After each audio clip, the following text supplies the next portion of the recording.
Desde que o pastor Stefano veio para cá, meu sonho era estar aqui com vocês, ter um momento com vocês. E hoje Deus está me dando essa honra. Eu, antes de trazer a palavra, pode descontar do meu tempo isso que eu vou falar. Eu quero que a gente dá um nó na garganta de emoção. Quando eu cheguei na igreja, assim, quem não lembra da história, vai tropeçar nela. E o que é pior, vai se enganar por ela, ou ser enganado por mentiras que não contaram sobre ela. Quando eu cheguei na igreja, uma das primeiras pessoas que me recebeu, além do pastor Mário de Oliveira, que é meu pai na fé, foi o pastor Geraldo Aguiar, pai do pastor Stefano. Ele era o guitarrista, na verdade era o líder do louvor na época. A gente falando guitarrista, não, vamos ficar chique, né? Ele era o líder do louvor na época. E assim, eu cheguei, eu era menino, muito novo. Então, quando ele viu que eu tocava, ele já me pôs para tocar.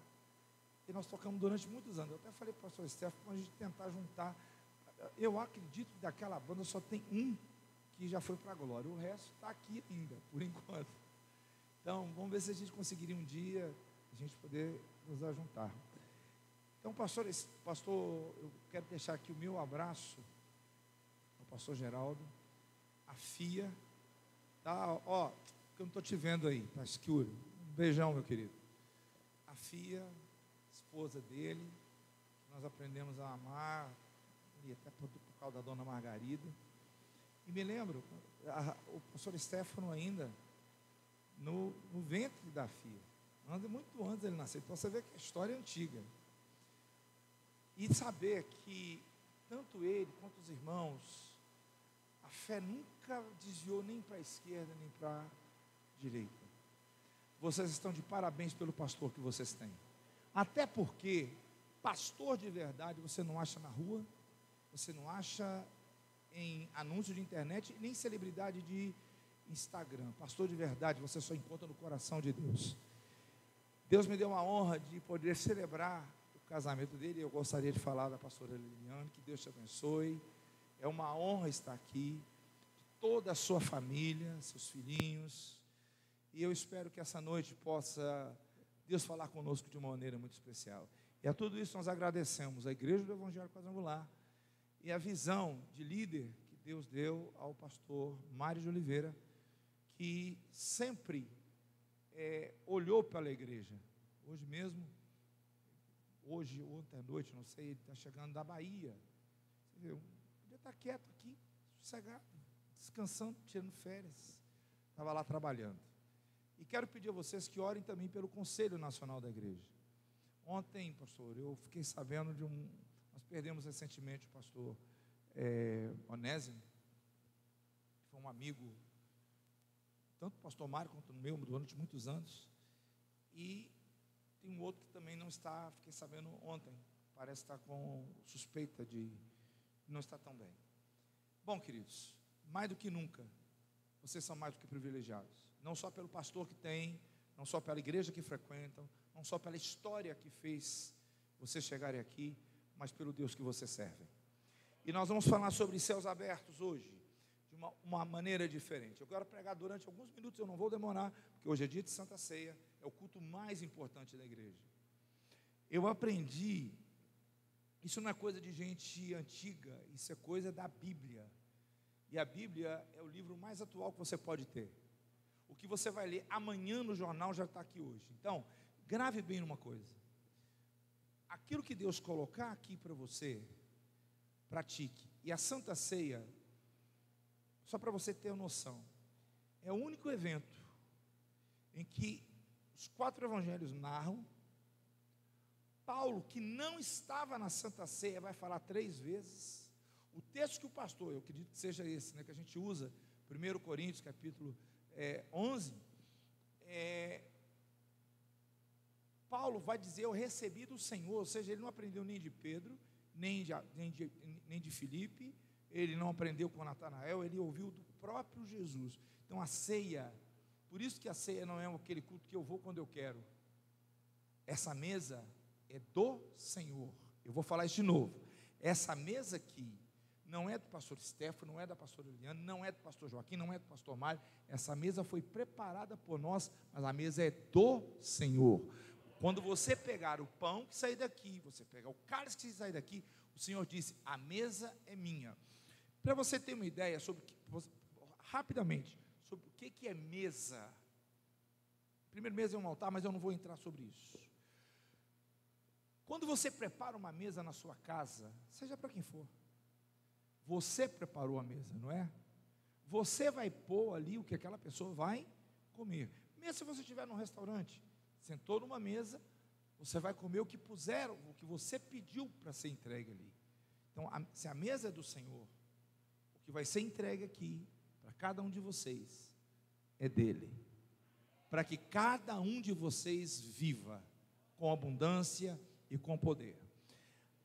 Uma última coisa, a minha alegria em olhar para o pastor Stefano e lembrar dele pequenininho. Às vezes eu ia lá gravar com o Vitoriano, ele chegava perto de mim: o pastor Joaquim, ora por mim, você é jogador de futebol. E eu olhava para ele e ria. Eu olhava para ele e ria. Eu falei: você não sabe o que você vai ser. Deus já me mostrou o que você vai ser.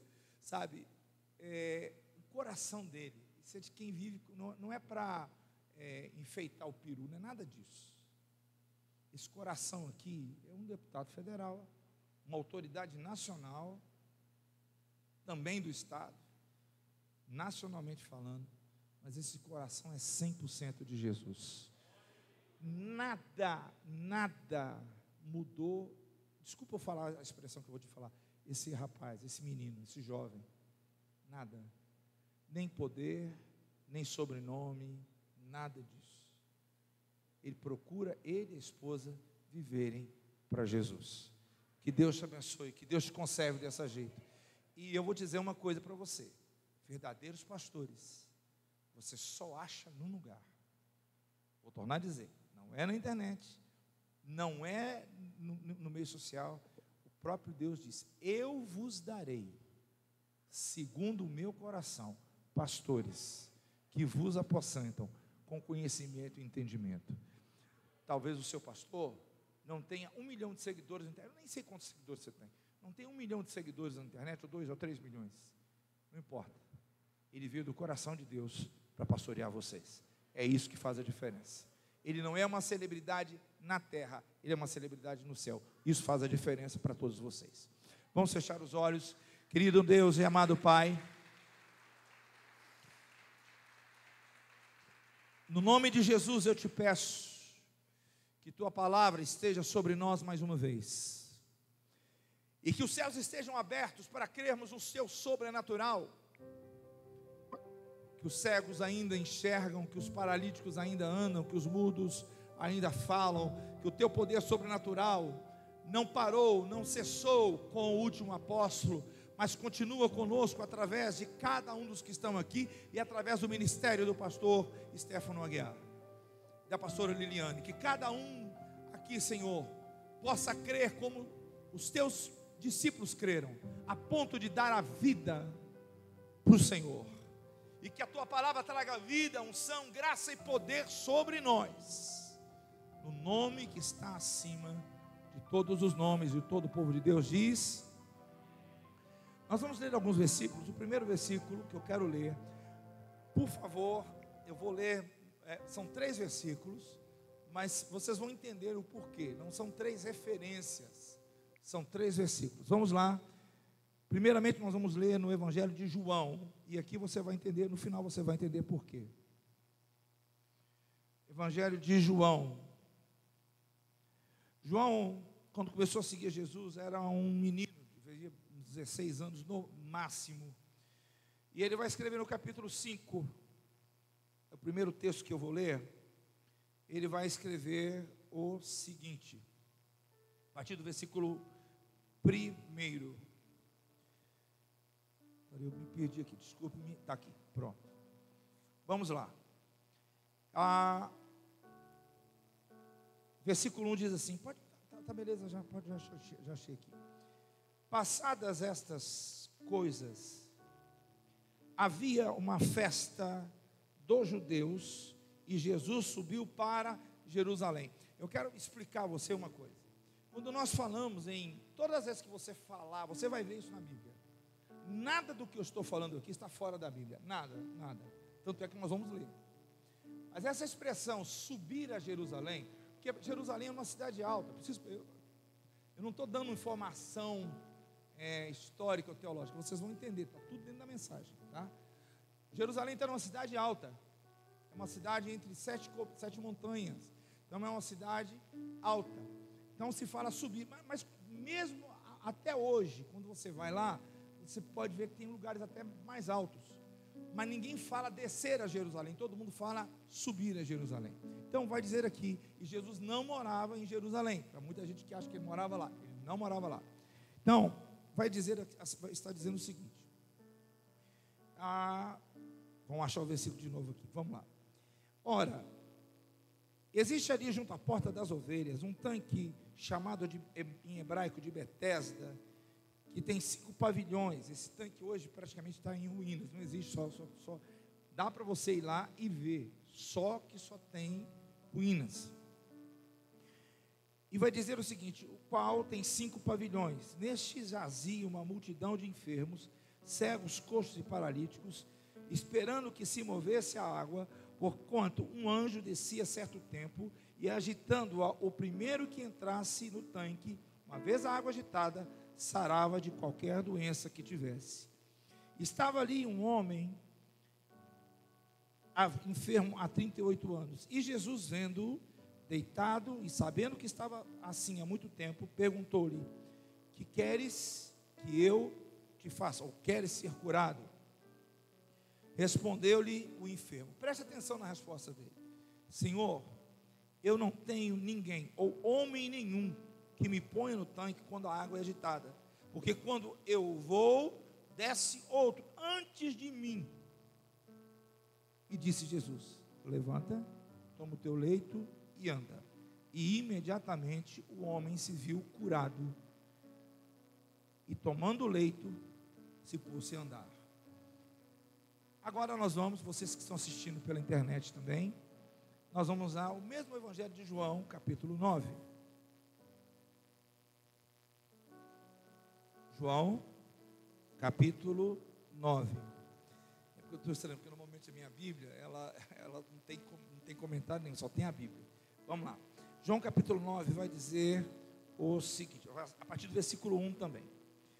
Caminhando Jesus, viu um homem cego de nascença, e os seus discípulos perguntaram: Mestre, quem pecou, este ou seus pais, para que nascesse cego? Respondeu-lhe Jesus: nem ele pecou, nem seus pais, mas isso aconteceu para que se manifestasse nele o quê? De novo, para que se manifestasse nele o quê? Para que se manifestasse dele o quê? É necessário que façamos as obras daquele que me enviou enquanto é dia. Quem pode falar enquanto é dia? De novo, enquanto é dia. Enquanto é dia, porque a noite vem quando ninguém pode trabalhar. Enquanto estou no mundo, sou a luz do mundo. Tendo dito isto, cuspiu na terra, e tendo feito lodo com saliva, aplicou aos olhos do cego, dizendo: vai-te e lava-te no tanque de Siloé, que significa o enviado. E ele foi, lavou e voltou vendo. Agora vamos lá para o Antigo Testamento, segundo livro de Samuel, profeta, juiz, talvez um dos mais poderosos que já tenha existido. O segundo livro de Samuel, no capítulo 5. Eu não vou ler aqui, preste atenção. Davi, o rei Davi, tinha recebido 3 unções. A primeira ele recebeu quando ele era ainda um menino de 16 anos, igual João, 15, 16 anos, talvez um pouquinho até menos, que ele olhava as ovelhas do pai. A segunda unção ele vai receber quando ele já está com 25, e aqui ele está com 30. quando ele recebe a terceira unção, ele se torna rei, não apenas em Jerusalém ou em Judá, mas em toda a Israel. A única vez que Israel se tornou um reino unido foi durante, quem fez isso foi Davi, e depois nós vamos ver Salomão, depois Deus dividiu a terra. Então aqui no capítulo 5, nós vamos ler a partir do versículo, deixa eu ver se está ali, já te pedi para mudar, mas vamos lá, eu vou achar aqui, capítulo 5, logo no iniciozinho aqui, versículo 7 ou versículo 8, se não me falha a memória, vamos lá. Vai dizer o seguinte, e aqui o importante é que você entenda o porquê do que eu estou lendo, porquê que eu fiz questão de ler o que eu li. Bom, vamos lá. Capítulo 5, verso de número...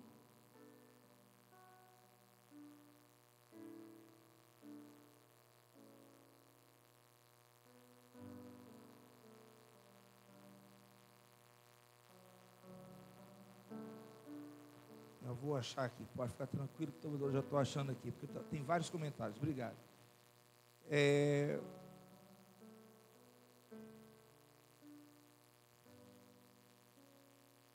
Vamos lá, capítulo 5, verso... Sinceramente eu não estou entendendo, será que eu estou olhando o versículo errado? 2 Samuel, não está certinho, 2 Samuel, capítulo 5. Ah, está certo, está aqui, pronto, já aqui, pronto. Capítulo, nós vamos ler versículo 6 em diante. Vai dizer assim: e partiu o rei com seus homens para Jerusalém contra os jebuseus que habitavam naquela terra e que disseram: Davi não entrará aqui, porque os cegos e os coxos te impedirão. Como quem quis dizer: Davi não entrará nesse lugar. Porém Davi tomou a fortaleza de Sião, onde está a cidade de Davi. E Davi naquele dia mandou dizer: todo que está disposto a ir os jebuseus, todo canal, que suba pelo canal subterrâneo, que fira os cegos e os coxos, a quem a alma de Davi aborrece. Por isso, se está escrito: nem cego nem coxo entrará na casa. E então habitou Davi na fortaleza, e chamou cidade de Davi, e foi edificado ao redor, perto do Milo. Milo é um muro, viu, gente? E ia Davi crescendo em poder cada vez mais, porque o Senhor dos exércitos era com ele. Bom, amados, eu não vou demorar, parece que a leitura é meio complicada, mas vocês vão entender rapidinho. Antes eu quero apenas dizer uma coisa. Pastor Geraldo está ali. Hoje eu sou pastor, eu, minha esposa, pastora Samuel Cantagari, nós somos pastores na igreja que o pastor Geraldo fundou. Não sei se você sabia disso, né? Nós estamos lá hoje, na igreja do bairro Santa Inês. Foi ele que abriu a igreja, lá na rua Mirabela. Eu lembro que eu fui lá te ajudar, tocando com você lá. Hoje eu sou pastor lá. Não está mais na Mirabela, mas nós somos. Queridos, alguma vez na sua vida de você tomar uma decisão e se arrepender dela? De você falar alguma coisa com seu pai, com sua mãe, com seu filho, com sua filha, com o irmão, e dizer depois: puxa, eu não devia ter falado isso, mas você já falou. O pior é que às vezes a gente fala e nem cai. Se eu começar a ler para vocês, se eu lesse o Salmo 118, esse Salmo 118 foi escrito de Davi também. Ele vai dizer que haja misericórdia nos teus muros. Vindo de Davi, que era um homem segundo o coração de Deus, isso é maravilhoso. Mas eu quero começar, ou na verdade começando já indo para o final, sobre Jerusalém. Eu não vou pregar sobre Jerusalém. Eu quero apenas mostrar 3 coisas antes de mostrar o final da palavra para vocês. Primeiro, Quando Deus promete a Israel uma terra, Ele prometeu uma terra que manava leite e mel, e Ele vai dizer quem morava na terra. Primeiro eu já vou explicar para você que cananeu, ou cananita, terra dos cananeus, ou Canaã, não era um nome próprio de uma região. Haviam vários povos que moravam lá. Então Deus vai dizer, a terra onde moram os heteus, os ferezeus, os jebuseus, essa terra eu prometo a vocês. Mas se você vier um pouquinho mais adiante, nós vamos voltar lá em Gênesis capítulo de número 13, e você vai encontrar lá uma passagem interessante.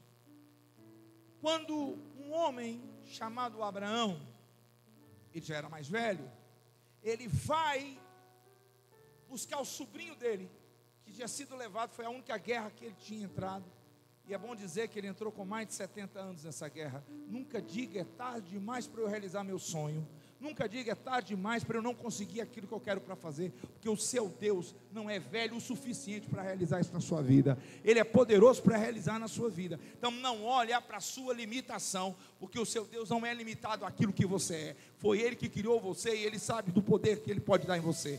Quando acaba a nossa força, a força dele começa.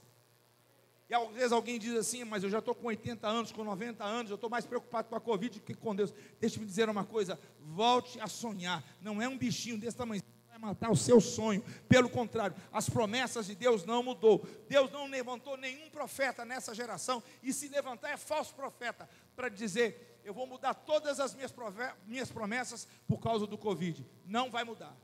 As suas promessas são suas, e elas vão se realizar. E se alguma coisa acontecer, não tenha medo, o seu Deus é com você. Agora veja bem o que vai acontecer. Só um instante.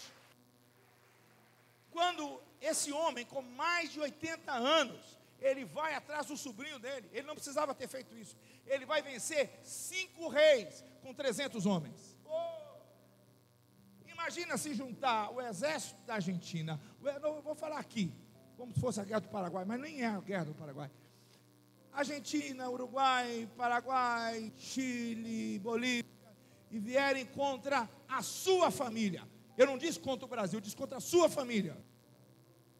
Você diz, perdi, eles têm exército. Abraão foi atrás deles, com a família dele, e venceu.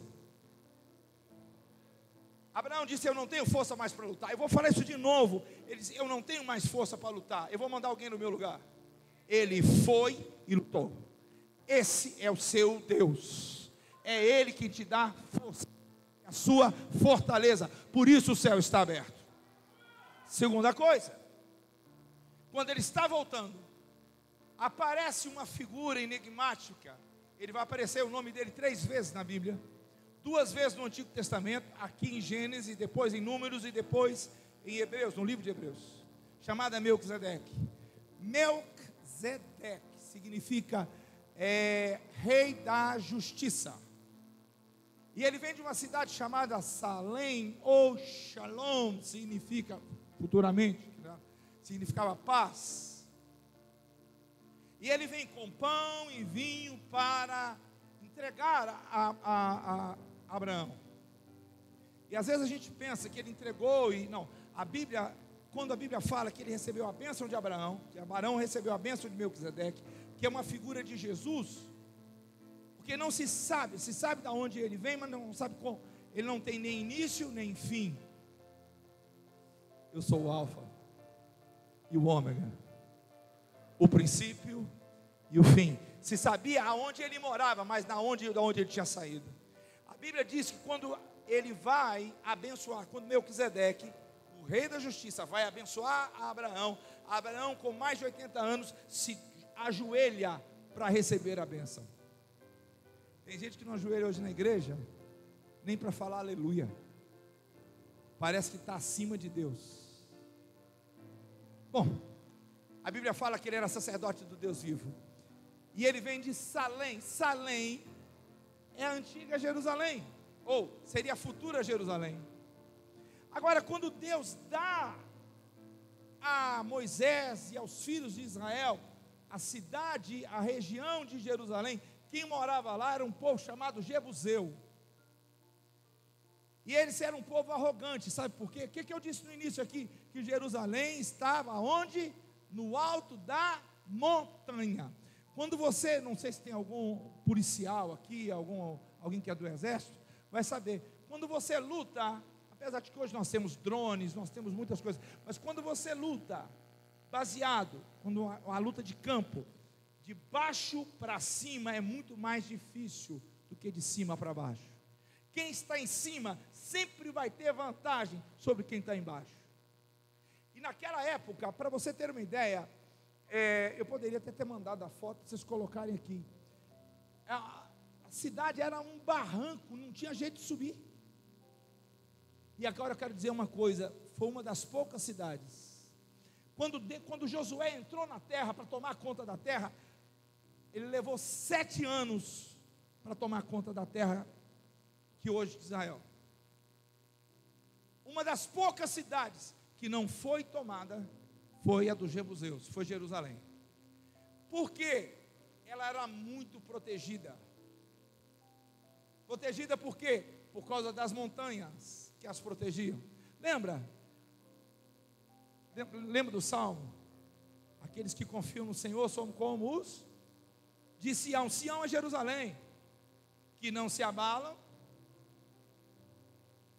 Porque qualquer um, não foi só Israel, outras pessoas, outros líderes, o próprio Egito tentou várias vezes tomar aquela região, não conseguiram. Por quê? Era uma cidade alta. Mas mesmo assim haviam duas coisas. Muitos iam e sitiavam a cidade. Só que existe uma fonte, essa fonte existe até hoje, chama Har Gibeon. É a fonte, ela é difícil de achar, até hoje é fácil de achar porque é um ponto turístico, mas ela estava tão funda na terra, que não se sabia de onde vinha a água, e aquela água abastecia toda a cidade. Então, se alguém viesse para tentar ficar ali, às vezes até um ano, você consegue ficar sem comer, estou falando um ano, eles tinham comida, mas sem água você não consegue ficar. Eles tinham água. Só que chegou, veja bem, Josué, Saul, ninguém foi atrás daquilo que Deus tinha prometido para o povo dele. A primeira coisa que Davi disse foi: eu vou buscar aquilo que é do meu Deus. Eu vou falar de novo. Se o inimigo entrou numa promessa tua, não é dele, continua sendo sua. A promessa do inimigo é o inferno, não aquilo que Deus prometeu a você. Nenhuma bênção que Deus prometeu a você, Ele deu de pronto. Então se o inimigo invadiu, ele vai ter que sair. Se o inimigo tomou conta, ele vai ter que sair. Por quê? A bênção é sua, é para você, é para você, é para você, é para você. É para você que ela foi dada. E Davi disse, Davi não tinha um exército grande. Então ele não tinha um exército grande, o exército dele era de 500, 600 homens. E ele pegou esse mesmo exército e disse: vamos lá pegar. Só que o negócio, irmãos, não tinha razão de ser.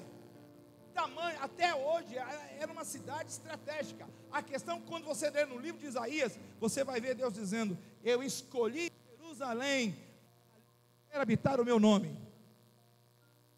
Alguém vai dizer: não, mas Deus habita em todo lugar. Tá bom, mas a Bíblia fala, João vai dizer que viu descer do céu o quê? A nova.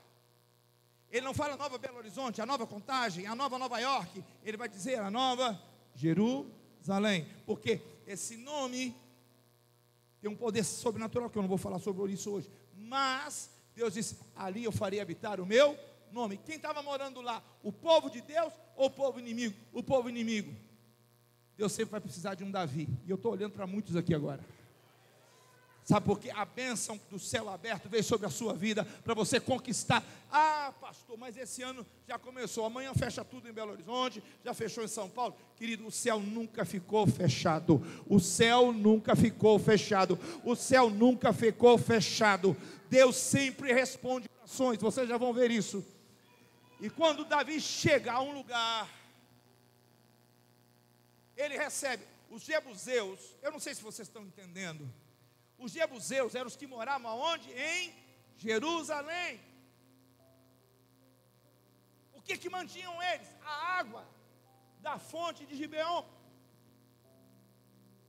Por isso que o inimigo conseguia ficar muito tempo, porque se precisassem de água, o inimigo também precisava de água. O inimigo não tinha onde pegar água, mas eles tinham. A fonte estava no meio deles. Vou falar de novo. O inimigo pode te cercar, mas a fonte nunca vai estar do lado dele. A fonte está no seu terreno. A fonte está no seu terreno. A fonte está no seu terreno. A fonte está no seu terreno. Só que eles ficaram sabendo que Davi, que tinha conquistado todas as vitórias, e deixe-me fazer abrir um parêntese aqui. Querido pastor, querido e amado pastor Stefano, que eu tenho como um filho, estou falando de coração, eu te vi crescer. Alguma referência na Bíblia, eu sei que você é um homem da Bíblia, que Davi se feriu em guerra? Ele lutou todos os possíveis. Davi só não vai lutar duas guerras, uma com o filho e uma com o sogro, porque com família não se luta. Vou falar de novo, contra a família você não luta. Mas ele não perdeu nenhuma das batalhas, porque o Senhor era com ele, como ele é com você. Eu não vou pedir para você tocar em ninguém, vou pedir para você levantar a mão e dizer: o Senhor é comigo. Mais alto, o Senhor é comigo. Mais alto, o Senhor é comigo. Agora ele tem uma muralha imensa, ninguém conseguia subir lá. Enquanto, preste atenção nisso, os jebuseus ficaram sabendo que ele estava subindo, mandaram um recado para ele. Nós lemos um recado aqui: fala para Davi que ele não sobe aqui de jeito nenhum. Nós vamos deixar um cego e um paralítico para defender a cidade. Espera lá.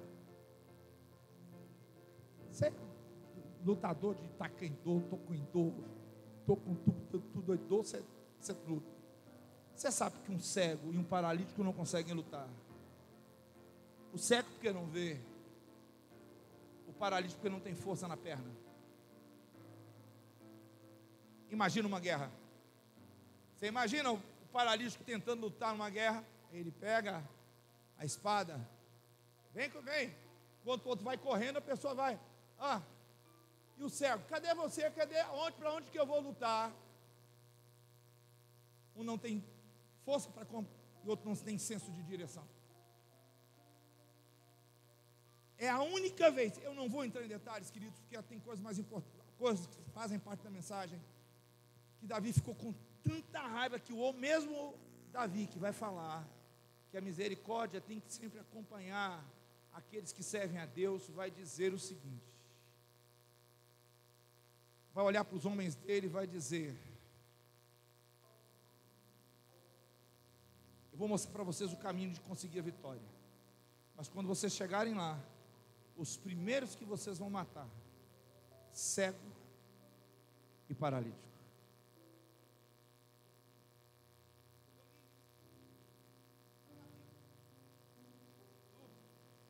Eu não tirei isso da minha cabeça. Vocês leram comigo? Eu tive um pouquinho de dificuldade de ler para achar a passagem aqui, porque tem vários comentários, eu procurei só o texto. Eu sei que às vezes é difícil. Talvez fosse uma das poucas coisas. Só que ele fez isso quando ele era o quê? Rei. E um rei, você não pode mudar aquilo que ele falou. Um estatuto colocado por um rei permanece. Agora preste atenção num segundo detalhe. Como que Davi conseguiu, enquanto os jebuseus estavam preocupados em mandar recado mal criado para ele estava procurando detalhe. Há uma diferença enorme quando você vive de mimimi, de fofoquinha, e quando você procura os detalhes de Deus em cada coisa. Quando você começa, porque Deus não fez isso, porque Deus não fez aquilo. Se você começar a olhar os detalhes, você vai ver a digital de Deus lá em tudo. de olhar fofoquinha. Pare de viver de mimimi e comece a olhar os detalhes que a Deus, como disse Einstein, Deus está nos detalhes. Sabe, a grandeza dele é tão grande que ele se põe em pequenos detalhes para que a gente possa vê-lo. Davi disse: se tem água lá, essa água tem que sair por um lugar. Eles não vão segurar essa água. E ele olhou o quê? Ele conseguiu ver o quê? Um canalzinho. Hoje é bem maior, porque um neto de Davi, chamado Ezequias, aumentou esse lugar. Na verdade, Ezequias triplicou o tamanho de Jerusalém. Mas ele viu a água descendo, e ele disse: a água está descendo de lá. E se ela está descendo, nós podemos subir por lá. Ou seja, você sobe por onde a água desce. Você não entendeu? Eu vou falar de novo. Por onde a fonte de Deus desce, você sobe. O que te leva para o céu não está na terra, vem do céu para te levar para lá. É isso aí. Então veja bem, ele disse: olha ali, entrem pelo, nós lemos isso aqui, subam pelo canal. Nenhum inimigo tinha tido essa ideia antes. Sobe naquilo que mantém a vida deles. Por isso que eu estou falando para vocês hoje sobre céu aberto, depende do caminho da água. Só que Davi já tinha dito, naquela época, para passar lá, hoje não, naquela época, para passar lá, eu já fui lá várias vezes, você tinha que passar quase assim, de lado, porque realmente era um pequeno canal, porque eles deixavam escondido para ninguém ver, mas Davi achou. Vou falar de novo, Davi achou. Se o mesmo Deus que está com Davi, tira o nome Davi, qual que é o seu nome? Pois é, Deus vai mostrar o detalhe para você. Ah, mas o prefeito tal fechou, o governador tal fechou, o presidente tal fechou. Deus não fechou para você. O detalhe Deus vai te mostrar, porque o céu está aberto, o céu está aberto. Agora, o que ele vai fazer? Estava tudo certo, até ele dizer, no momento de ira, no momento de ódio, no momento de raiva. E olha, que ele já tinha tido outros momentos. Há um porquê, mas não dá tempo de eu falar porquê. Ele disse: matem cego e paralítico. E outra coisa, depois disso, depois que nós tomarmos, nenhum cego e nenhum paralítico vai entrar na cidade. A Bíblia fala, queridos, leia de novo, se você não quiser, eu estou falando quem está assistindo pela internet.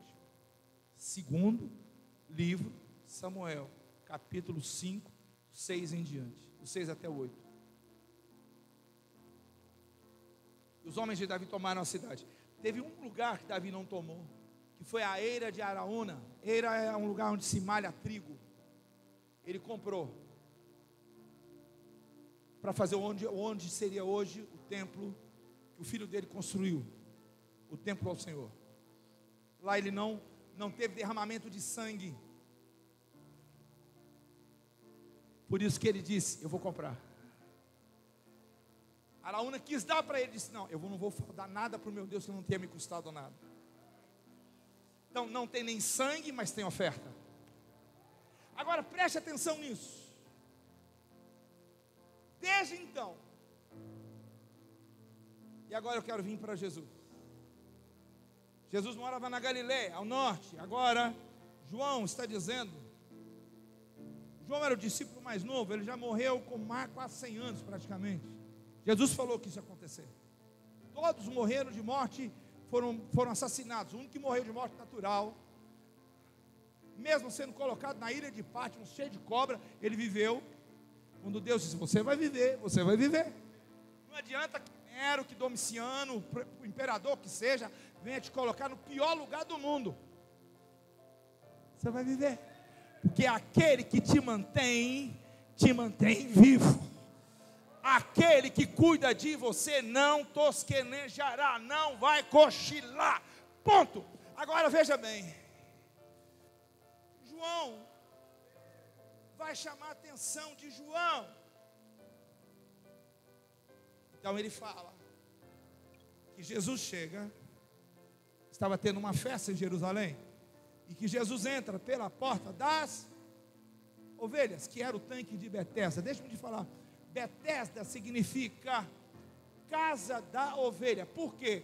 Quando o povo ia ao templo, isso muitos anos depois, Jesus era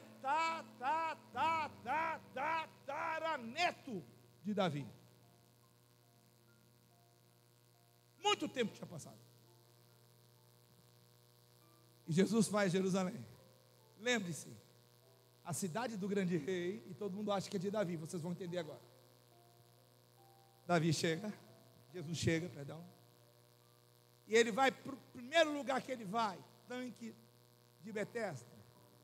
Por que era chamado de Betesda? Porque as ovelhas que iam ser sacrificadas, elas chegavam sujas de poeira. Pastor, me dá só mais um minuto, eu já estou terminando, é só para explicar. Quando alguém chegava, normalmente eles tinham duas roupas. Um judeu tinha no máximo duas roupas, eles eram minimalistas, né? A pastora ali vai saber melhor do que isso. Eles usavam o mínimo. Então, eles chegavam sujos, então eles tinham um lugar para lavar. Já vou falar sobre isso. Mas e as ovelhas? Então, eles pegavam parte da água da mesma fonte que Davi entrou. Fizeram um poço chamado tanque das ovelhas. Por quê? As ovelhas eram lavadas lá para irem para o sacrifício. Não ofereça para Deus nada de qualquer jeito, porque Deus não te dá nada de qualquer jeito. Tudo que Deus te dá é o melhor. Não peça coisinha para Deus, porque Deus não sabe o que é coisinha. Ele trabalha com infinitamente mais. É assim que Ele trabalha na sua vida. Bom, eu tenho que terminar, vamos lá. Jesus vai a um lugar, e ali, talvez por ser um lugar das ofertas que eram lavadas, era um hospital a céu aberto. E a Bíblia fala que de vez em quando um anjo movia as águas, e quem descesse primeiro era curado. É uma figura da misericórdia de Deus. Eu não vou entrar em detalhes. Só que naquele dia, capítulo 5, verso 1, Jesus entra. Jesus vai aonde? A porta das ovelhas, Betesda. O tanque de Betesda passava, o que era o tanque onde se lavava. Se pegava da água, uma parte da água, e se fizeram tipo um poço para lavar as ovelhas. E Jesus tinha lá paralítico, cego, mudo, tinha gente de tudo quanto é jeito. Jesus para diante de quem? De um paralítico.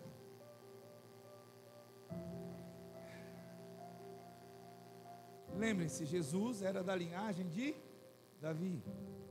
Ele era rei. Ele é rei.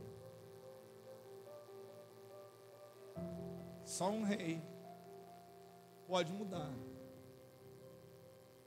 a lei de um outro rei. Ele para perto de um.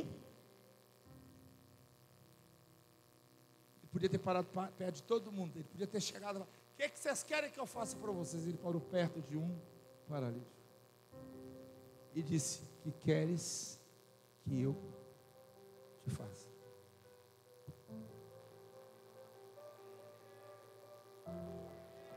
O homem estava como eu e você, cheio de mágoa, cheio de dor. Ah, sim.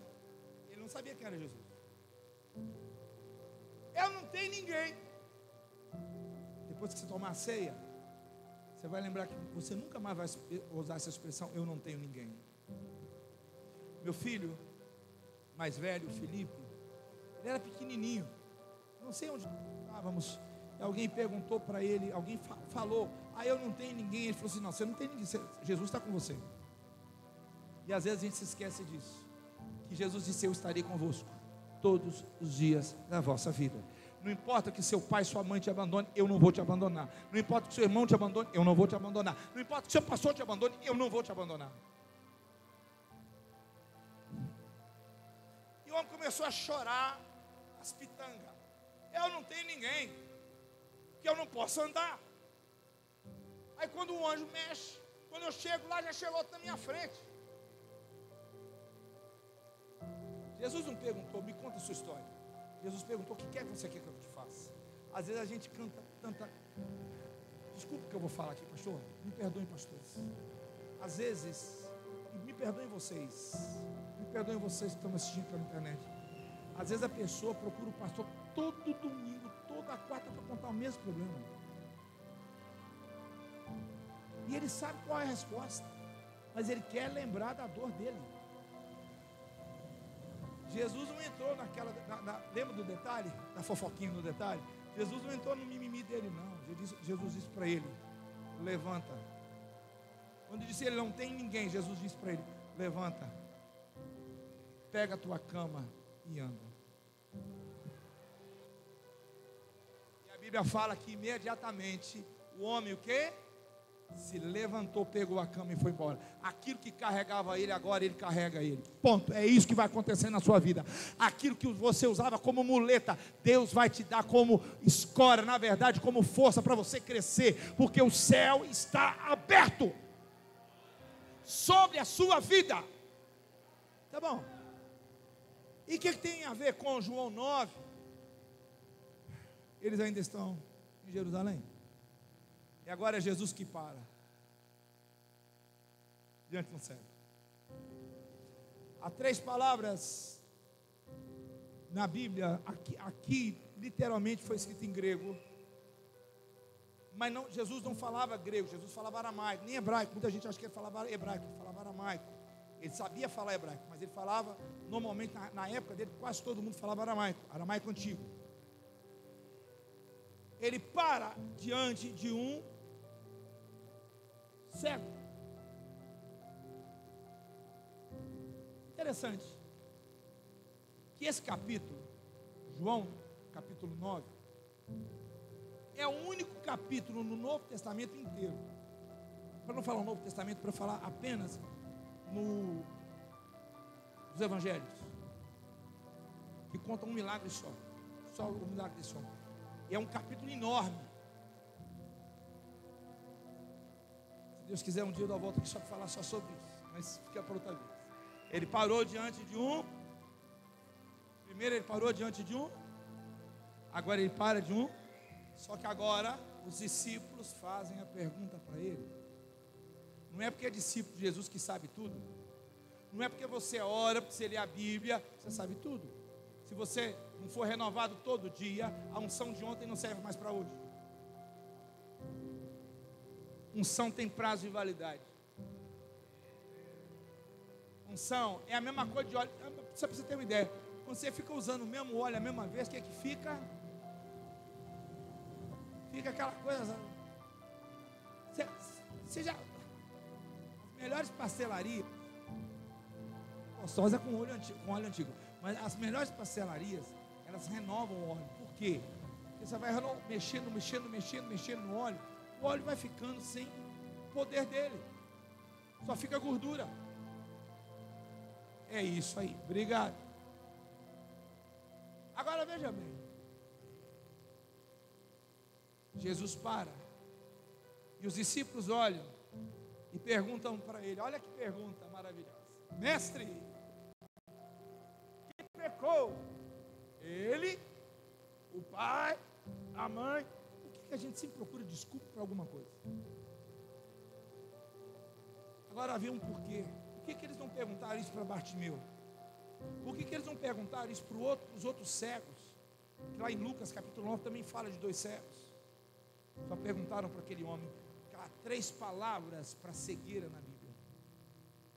Uma, cegueira parcial, quando a pessoa já não conseguia. Lembra que naquela época não tinha oftalmologista, não tinha óculos. Segundo, quando a pessoa não podia ver mesmo. E a terceira, quando ela não tinha olho. Esse não tinha olho. Por isso, a pergunta: por que ele nasceu desse jeito? Por que o capítulo inteiro, vocês vão ver que o pai é chamado, a mãe é chamada, o homem vai bater lá no templo, coisa que outros cegos não fizeram, foi só esse cego. Por quê? Ele não tinha pelo menos um olho. Quando você lê no original, é isso que diz. Por que que ele nasceu sem olho? Olhar, sem olho. Quem pecou para ele nascer desse jeito? Porque eles achavam que quando a pessoa nascia com defeito, o problema era o pecado de alguém. E Jesus dá uma resposta maravilhosa. Qual foi? Você leu aí? Nem ele, nem o pai, mas ele nasceu desse jeito. Para quê? As obras de Deus. Jesus pegou um caso, pior caso, um cego sem olho, e disse, para que a glória de Deus se manifeste nele. E ele vai dizer, enquanto eu estou no mundo, eu sou a luz do mundo, e importa que a obra seja feita enquanto é dia. Quero dizer para vocês, agora são 7h40, não sei se está certo no relógio, 7h40, está escuro lá fora. Se você estiver assistindo essa mensagem, a época que você estiver assistindo, ainda é dia. Jesus ainda não voltou.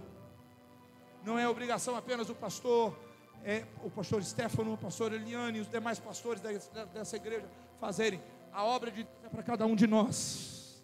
É para cada um de nós, o sobrenatural de Deus é para cada um de nós.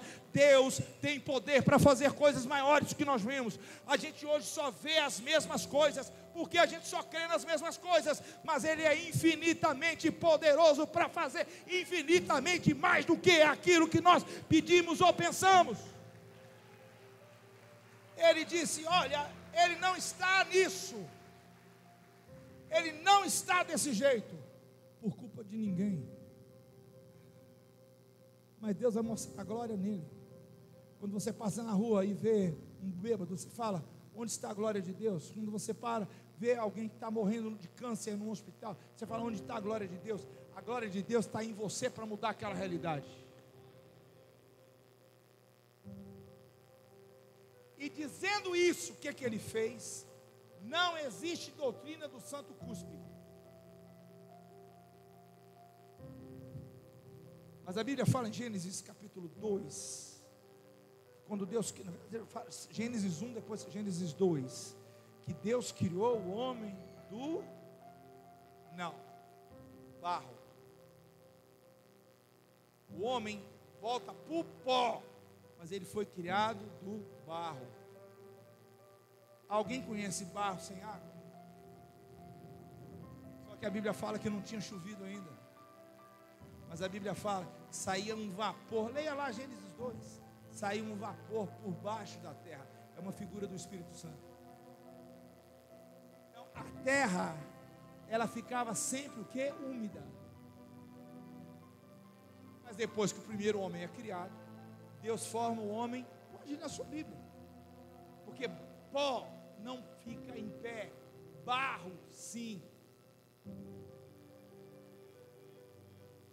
Deus formou do barro. A água, o pó que subia da terra, o vapor, era uma figura do Espírito. Só que o tempo já tinha passado. Muitos anos depois, já tinha chovido. Só que o Deus Criador, Jesus, estava ali. A palavra Elohim ou Elohim significa o Deus que cria. Não significa o Deus que criou, é o Deus que cria. Eu quero dizer para você que Ele continua criando. Alguém pode dizer amém aqui, ou eu estou falando muito difícil? Ele continua criando aquilo que você precisa na sua vida. E quando você tomar da ceia, você vai ver o que Ele vai fazer na sua vida. Terminando.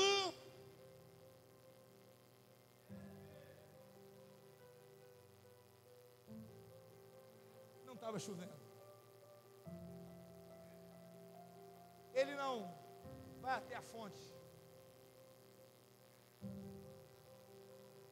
Ele cospe.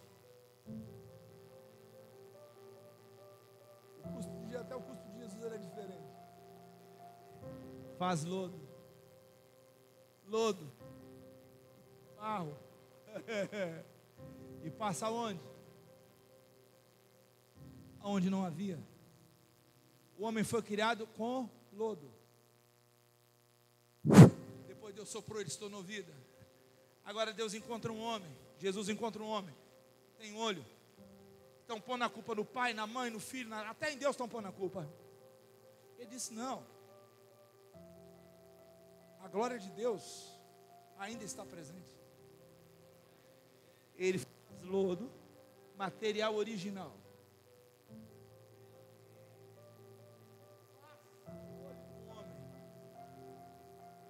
O homem não estava, o ceguinho não estava sabendo de nada. Ele sabia que ele não tinha olho e alguém está passando, é barro ainda, está piorando. Deus está trabalhando a sua vida, você está reclamando, parece que está piorando. Para de dizer isso. Quando Deus trabalha, Ele está resolvendo o seu problema, Ele está mudando a sua realidade, Ele está mudando a sua realidade. Agora olha o que Ele vai fazer. O mais interessante, o tanque de Betesda, que eu falei, capítulo 5, é fora da cidade. O cego estava fora da cidade, porque Davi disse, na verdade ele não estava falando só sobre Jerusalém, ele estava falando sobre o templo no futuro. Ele disse: nem cego nem paralítico entra aqui. E Jesus vai e diz para o homem. Jesus podia ter dito: por que ele não disse enxerga? Por que ele não disse, igual ele disse para Bartimeu, enxerga? Sim, quero ver. Ele passou barra, disse: vai ao tanque de Siloé. Deveria estar mais ou menos uns 600, 700 metros entre Jesus, da onde Jesus encontrou o cego, ao tanque. Esse tanque de Siloé era um tanque gigantesco, que era a água da fonte de Guion, a mesma fonte que Davi passou para ter vitória. E junto com a vitória, ele levou peso sobre duas classes de pessoas: cegos e paralíticos. Aí alguém vai olhar para mim e dizer: qual o tamanho desse lugar? Eu vou dar uma ideia para você. Primeira vez que Pedro pregou, ele fala que 3.000 se converteram e foram o quê? Batizados. Aonde vai ter tanta água para batizar 3.000 pessoas? Tanque de Siloé. Porque lá todo mundo, se num lugar tinha um lugarzinho para lavar as ovelhas, o povo se lavava do tanque de Siloé, que significa o enviado. O rei, trineto do rei Davi, chamado Ezequias, tinha feito aquele tanque. E o homem, o ceguinho, vai com lodo, sem reclamar. Poxa vida, o homem passa, cuspe no meu olho, ainda manda eu andar. Ele não sabia quem era Jesus. Só no final do versículo, só no final do capítulo, ele vai conhecer Jesus. Leia lá para vocês verem. Mas ele obedece. Se tem um problema que nós temos na igreja hoje, é obediência, pastor. O povo não quer saber de obedecer, não. E o pior pecado que existe é o pecado de você achar que você é autossuficiente. Você não precisa do seu pai, você não precisa da sua mãe, você não precisa da igreja, você não precisa do seu pastor. Daqui a pouco você acha que não precisa nem de Deus. Imagina um cego andando, pedindo ajuda: me leva para o tanque de Siloé. E alguém olhando para o cego dizendo: mas que cara burro, faltou falar igual chave, dá 0 para ele. O homem está cego, ainda passa barro no olho. Ele deve estar com raiva da vida. Ele estava obedecendo Jesus. Não importa o que disserem de você, quando você estiver obedecendo Jesus. Você é dizimista, está dando dinheiro para homem. Você vem para culto de oração, está perdendo tempo. Eles não conhecem o Deus que você conhece. Eles não experimentaram do poder e do amor do Deus que você conhece. Agora ele vai chegando, eu estou terminando literalmente, pastor, me perdoe que eu não ia demorar tanto assim. Ele para no tanque. Ele não viu Jesus. Ele apenas para no mesmo caminho da água. Lembra o homem foi curado. Alguém vai dizer: não, pastor, o paralítico estava perto da água, mas não desceu na água. Mas Jesus disse: eu sou a água da vida. A água não veio, mas mais do que anjo, a água foi até o paralítico. Agora o cego está, e quando ele lava, os olhos voltam a existir.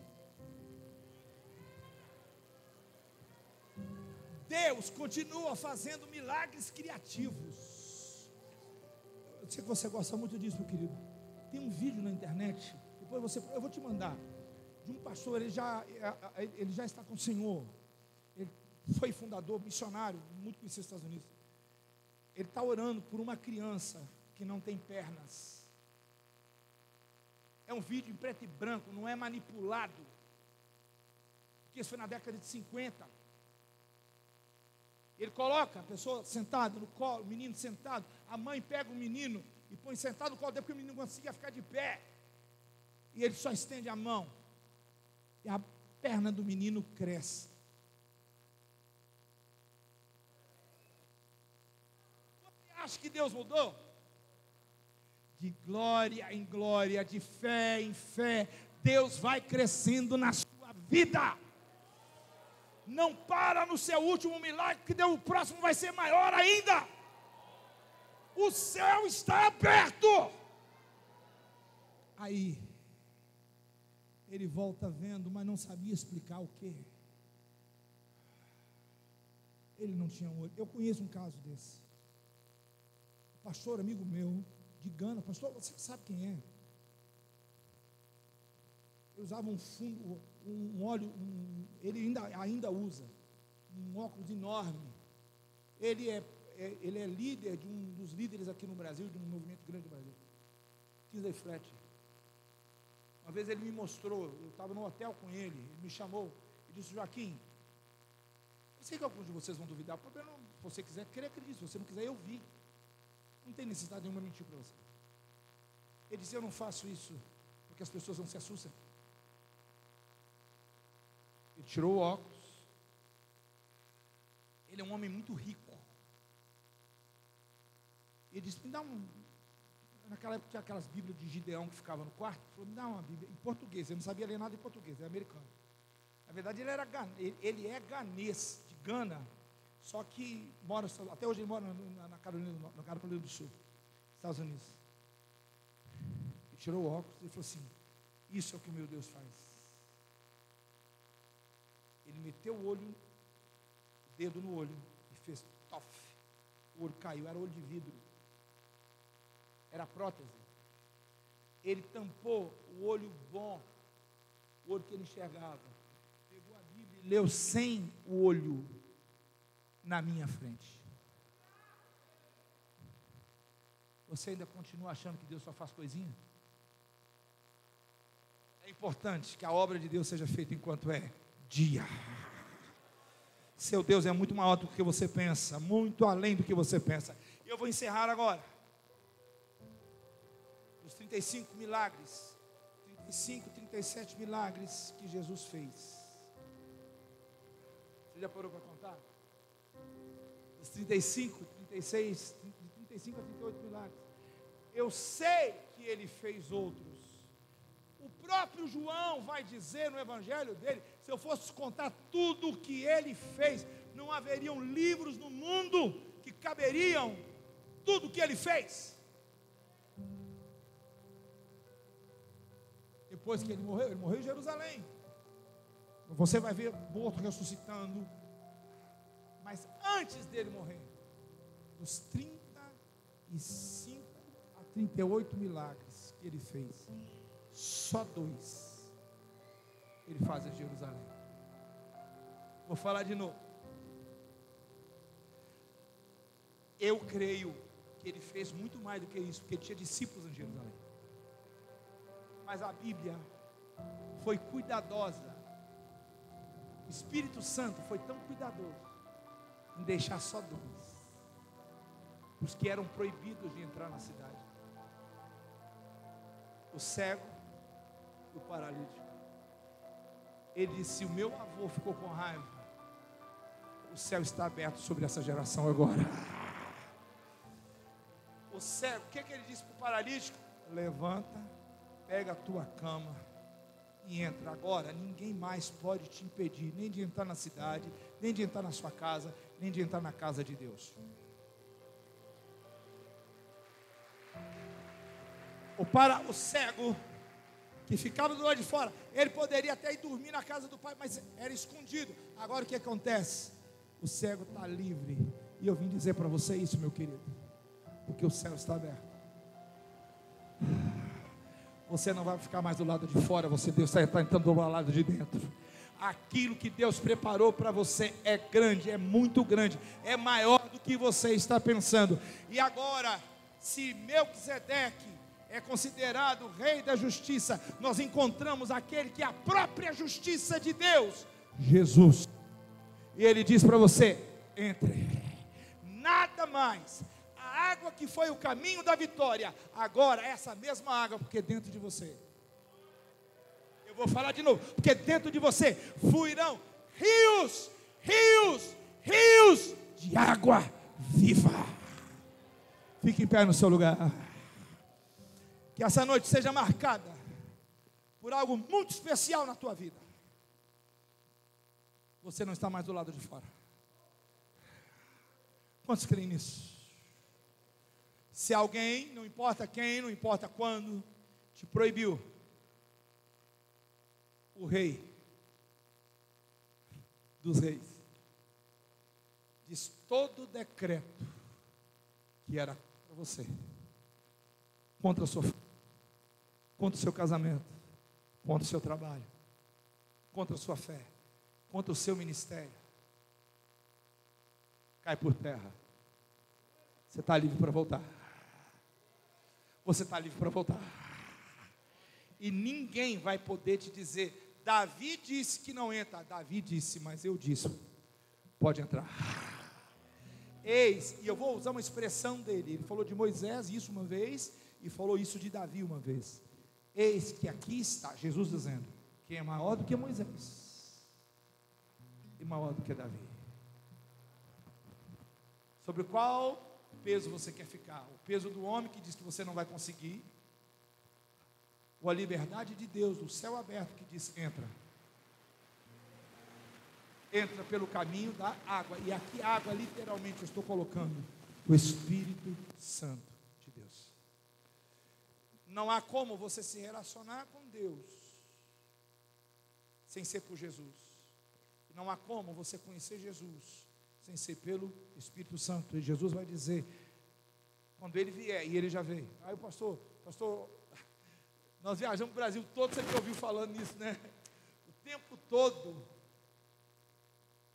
ele vai falar: eu preciso ir, para que o Espírito venha. Porque a única pessoa que mostra para você quem é Jesus de verdade, mesmo eu falando, o seu pastor falando, tem uma voz falando, aquilo que nós estamos falando, esse Espírito vai montando você, dentro de você, quem é Jesus.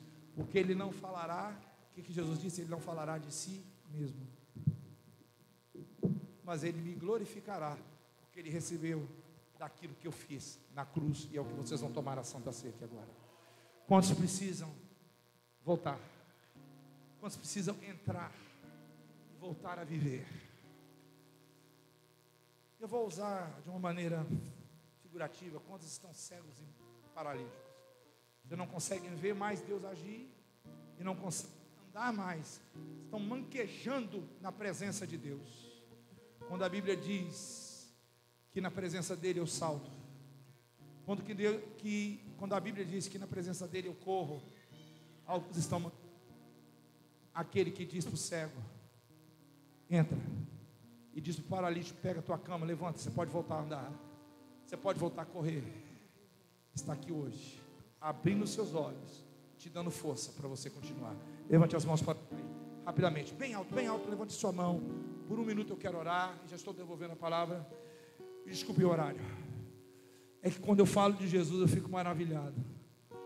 E essa não é a primeira vez que eu prego isso, acho que é a terceira vez. Cada vez eu fico mais maravilhado com o meu Jesus. Senhor, eu oro para cada um que está aqui, os que estão pela primeira vez, os que estão pela segunda, os que estão pela terceira, os que estavam fora, estão voltando, os que estão assistindo pela internet. Senhor, que essa noite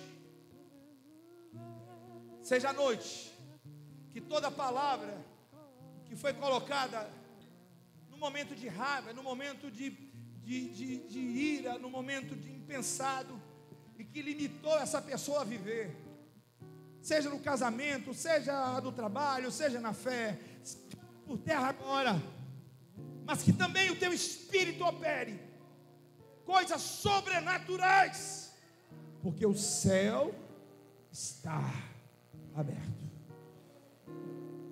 E se o apóstolo, se o Senhor permitiu, através do teu Espírito Santo, que apenas 2 milagres fossem relatados em Jerusalém antes da morte e da ressurreição dele, para mostrar que ele libera até de decretos injustos, feitos por pessoas boas, Senhor, que cada um agora possa viver na plenitude do teu poder e da tua graça. Quantos podem orar, soltar a voz agora, 30 segundos? Quantos podem dar um grito de vitória e dizer: eu estou dentro de novo, eu estou dentro de novo, eu estou dentro de novo, eu estou dentro de novo. Coisas sobrenaturais vão acontecer na minha vida, no meu ministério. Aleluia! O nome de Jesus que pode mudar a história. Jesus é